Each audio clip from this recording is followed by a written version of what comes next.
భూషణ వికాస శ్రీధర్మపుర నివాస దుష్ట సంహార నరసింహ దురిత దూర అనే మకుటంతో నారసింహ శతకం ఉంది. ప్రసిద్ధమైన శ్రీ ధర్మపుర క్షేత్రంలో కొలువై ఉన్న స్వయంభు శ్రీ యోగానంద లక్ష్మీ నరసింహస్వామి గురించి శేషప్ప కవి రాసిన శతకం ఇది. మనం కొన్ని పుణ్యక్షేత్రాలకు వెళ్ళినప్పుడు అక్కడ ఉన్న ప్రసిద్ధ ఆలయాల నిర్మాణ శైలి, ప్రాచీన కాలం నాటి ఆనవాళ్ళు, సంప్రదాయాలు చూడగానే నిజంగానే మన మనసును కట్టిపడేస్తాయి. అటువంటి పుణ్యక్షేత్రమే తెలంగాణలో ఉన్న ధర్మపురి. పవిత్రమైన తీర్థరాజం గోదావరి నదీ తీరాన కొలువై ఉన్న నారసింహుని క్షేత్రమైన ధర్మపురిని ఒక్కసారి దర్శించుకుంటే చాలు, యమపురిని దర్శించుకోవలసిన అవసరం లేదు అని అంటారు. అంతటి ప్రసిద్ధమైన ధర్మపురి క్షేత్ర విశేషాలను ఈ వీడియోలో తెలుసుకుందాం. హాయ్ ఫ్రెండ్స్, నేను మీ Rohini. Welcome to our RSV creations. ఈరోజు వీడియోలో గోదావరి నదీ తీరాన వెలిసిన ప్రముఖమైన, ఎంతో పురాతనమైన ప్రాశస్త్యం కలిగిన శ్రీ యోగానంద లక్ష్మీ నరసింహస్వామి వెలిసిన ధర్మపురి క్షేత్రానికి వెళ్దాం.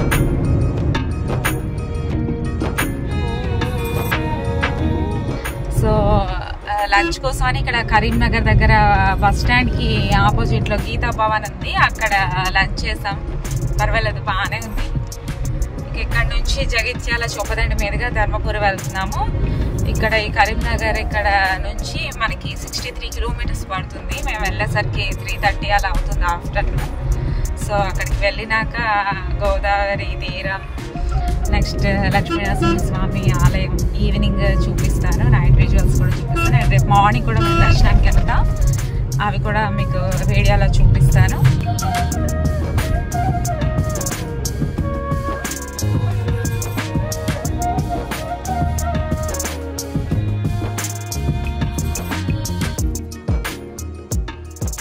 ధర్మపురిలో భక్తులు స్టే చేయడం కోసం ఆర్టీసీ బస్ స్టాండ్ ఎదురుగా దేవస్థానం వారి రూమ్స్ ఉన్నాయి. అలాగే ప్రధాన దేవాలయంకు వెనుక భాగంలో విఐపి గెస్ట్ రూమ్స్ ఉన్నాయి. మేమైతే ఇక్కడ టెంపుల్ బ్యాక్ సైడ్ ఉన్న విఐపి గెస్ట్ హౌస్లో రూమ్ తీసుకున్నాము. ఇక్కడ ఏసీ రూమ్ అయితే 1000 రూపీస్ ఉంది. పర్వాలేదు, రూమ్స్ బాగానే ఉన్నాయి. బట్ ఇక్కడ నుంచి చూస్తుంటే temple view and Godavari river అయితే చాలా చక్కగా కనిపిస్తుంది. అండ్ మేము 1 డే స్టే గురించి చేసాం కాబట్టి పర్వాలేదు. మీకు ఇంకా మంచి రూమ్స్ కావాలంటే దగ్గరలో ఏమున్నాయో అన్నీ ఒకసారి చెక్ చేసుకొని, రూమ్ చెక్ చేసుకొని తీసుకోవచ్చు. ఇదైతే టెంపుల్కి చాలా దగ్గరగా ఉందని ఈ రూమ్ మేము తీసుకున్నాము.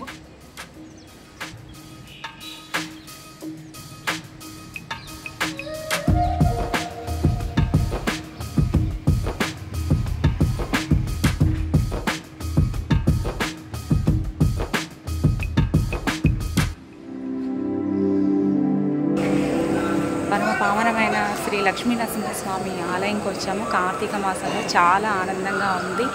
అద్భుతమైన శిల్పకళా రీతితో ప్రాచీనమైన ఈ ఆలయంలో ఎంతో ప్రశాంతంగా ఉంది. అండ్ మొదటగా యమధర్మరాజుని, క్షేత్రపాలకుడైన ఆంజనేయ స్వామిని, ఆ తర్వాత యోగానంద లక్ష్మీ నరసింహస్వామిని దర్శనం చేసుకోవడం చాలా ఆనందాన్ని, భాగ్యాన్ని భక్తులకు కలుగజేస్తుంది.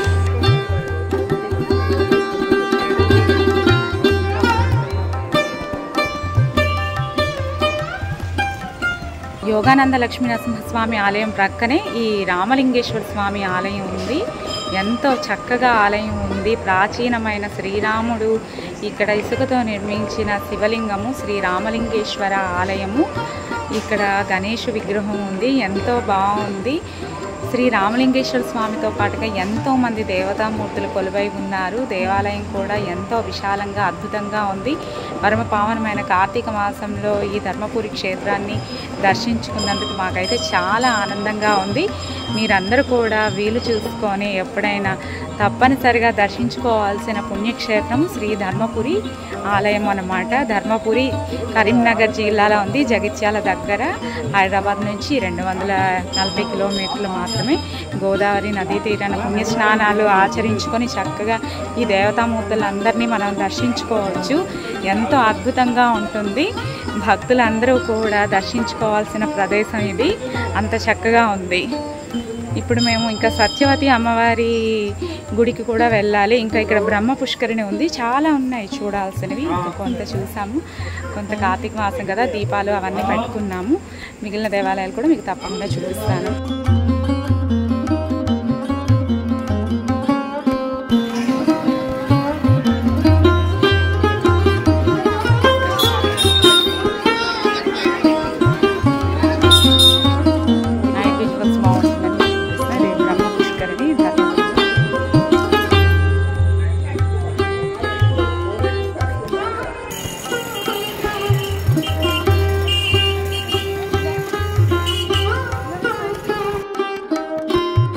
పూర్వకాలంలో ధర్మవర్మ అనే మహారాజు నృసింహుడిని గురించి తపమాచరించగా నరసింహస్వామి అతని తపస్సుకు మెచ్చి లక్ష్మీ సమేతుడై యోగనారసింహుడుగా ఈ క్షేత్రమందు అవతరించెను. ధర్మవర్మ అనే రాజు పాలనతో ధర్మపురి అనే పేరు వచ్చింది. మన తెలుగు రాష్ట్రాలలో ఉన్న 9 నారసింహ క్షేత్రాలలో ధర్మపురి కూడా ఒకటి. ఈ క్షేత్రమందు స్వామివారికి కళ్యాణం చేయించిన వారి కుజదోష నివారణము జరిగి శీఘ్రంగా వివాహం చేసుకుంటారు. ధర్మపురి క్షేత్రము పితృకర్మలకు కుజదోష నివారణకు ప్రసిద్ధము.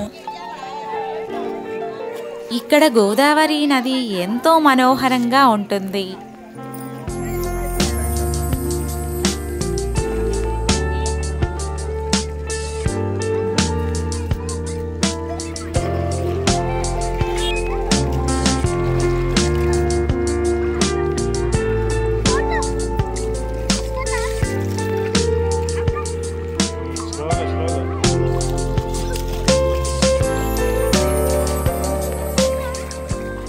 నదీ స్నానం కూడా చక్కగా అయిపోయింది. దీపారాధన చేసి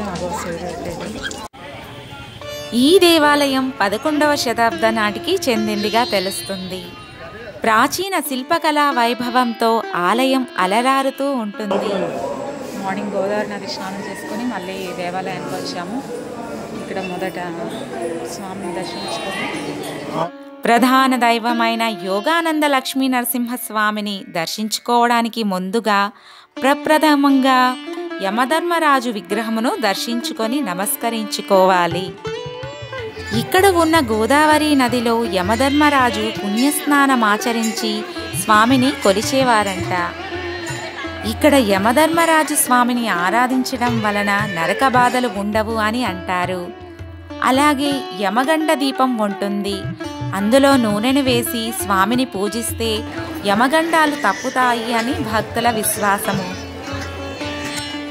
ఆ తరువాత క్షేత్రపాలకుడైన ఆంజనేయ స్వామిని దర్శించుకోవాలి. భారతదేశంలో ఎక్కడా లేని విధంగా ఈ దేవాలయంలో బ్రహ్మదేవుడి విగ్రహం ఉంటుంది. స్వామిని నమస్కరించిన తర్వాత యోగాసనంలో కూర్చున్న లక్ష్మీ సహిత యోగానంద నారసింహస్వామి దివ్య దర్శన భాగ్యం చేసుకోవడం వలన మనకు శుభాలు కలుగుతాయి.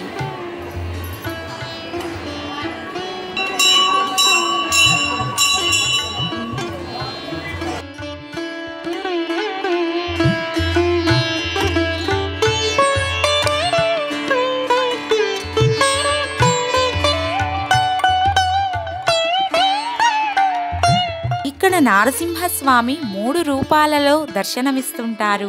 మొదటి రూపం యోగానంద లక్ష్మీ నరసింహస్వామిగా, రెండవ రూపంలో హిరణ్యకశపుడు అనే రాక్షసుడిని నాశనం చేసే ఉగ్ర నరసింహస్వామి రూపంతోనూ, మూడవది తిరుపతిలో ఉన్నటువంటి శాంతియుతంగా ఉన్న వెంకటేశ్వర రూపంతో స్వామి భక్తులకు దివ్య దర్శన భాగ్యాన్ని కలుగజేస్తూ ఉంటాడు.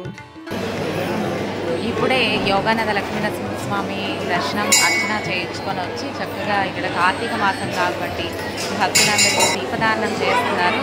మేము కూడా దీపదానం చేసాము. చాలా ఆనందంగా అనిపించింది. ఆ తర్వాత ఇక్కడ కృష్ణుడి ఆలయం ఎదురుగా కార్తీక దీపాలను వెలిగించాము. ఇంకా యోగానంద లక్ష్మీ నరసింహస్వామితో పాటుగా జ్వాలా లక్ష్మీ నరసింహస్వామి ఆలయాన్ని కూడా దర్శించుకోవాలి. నిన్న నైట్ దర్శనం బాగా అయింది, ఇప్పుడు కూడా దర్శనం బాగా అయింది. ఇంకా ధర్మపురిలో ఉన్న ఆలయాలను అన్నిటిని కూడా చూపిస్తాను, చూడండి. ఇంకా ఇక్కడ రుక్మిణి సత్యభామ సమేతంగా శ్రీ వేణుగోపాలుని ఆలయం కూడా ఉంది. ఇంకా గణపతి ఆలయము, కుబేర విగ్రహము విశేషంగా ఈ దేవాలయంలో దర్శనమిస్తుంటాయి. ఇక్కడ లక్ష్మీ నరసింహస్వామికి ప్రతిరోజు విశేషంగా అభిషేకాలు, కళ్యాణము జరిపిస్తూ ఉంటారు.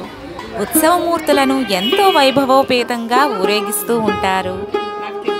ఫాల్గుణ మాసంలో స్వామివారికి విశేషంగా 13 రోజుల పాటు బ్రహ్మోత్సవాలను నిర్వహిస్తారు.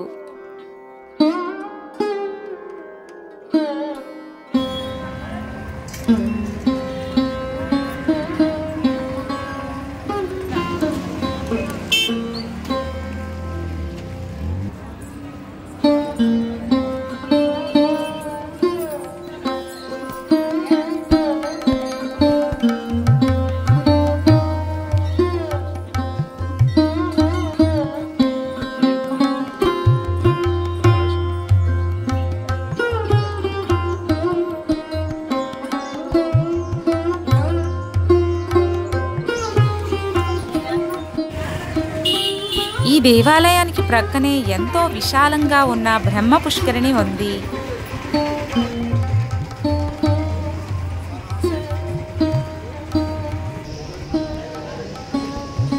బ్రహ్మ పుష్కరిణి ధర్మపురిలో స్వామివారికి ఇక్కడ డోలోత్సవం, బ్రహ్మోత్సవాలు అప్పుడు సేవలను చేస్తారు. ఈ బ్రహ్మ పుష్కరిణి కూడా ఒక చరిత్ర ఉంది, అది వీడియోలో చెప్తాను, చూస్తూ ఉండండి. ఆ బ్రిడ్జ్లా కనిపిస్తుంది కదా, అక్కడ స్వామివారికి డోలోత్సవమును నిర్వహిస్తారు.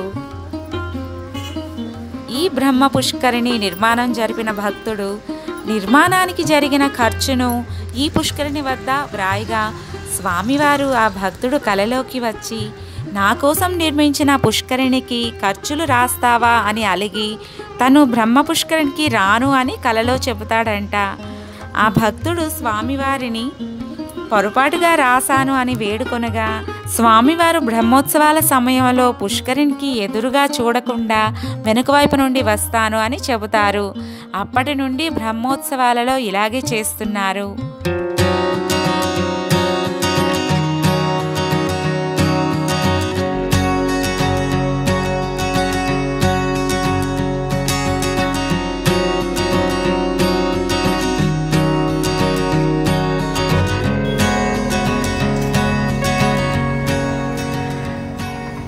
ఇంతటి ప్రాచీనమైన, పురాతనమైన, మహిమాన్వితమైన ధర్మపురి క్షేత్ర దర్శనము మీరు కూడా తప్పక చేసుకోండి.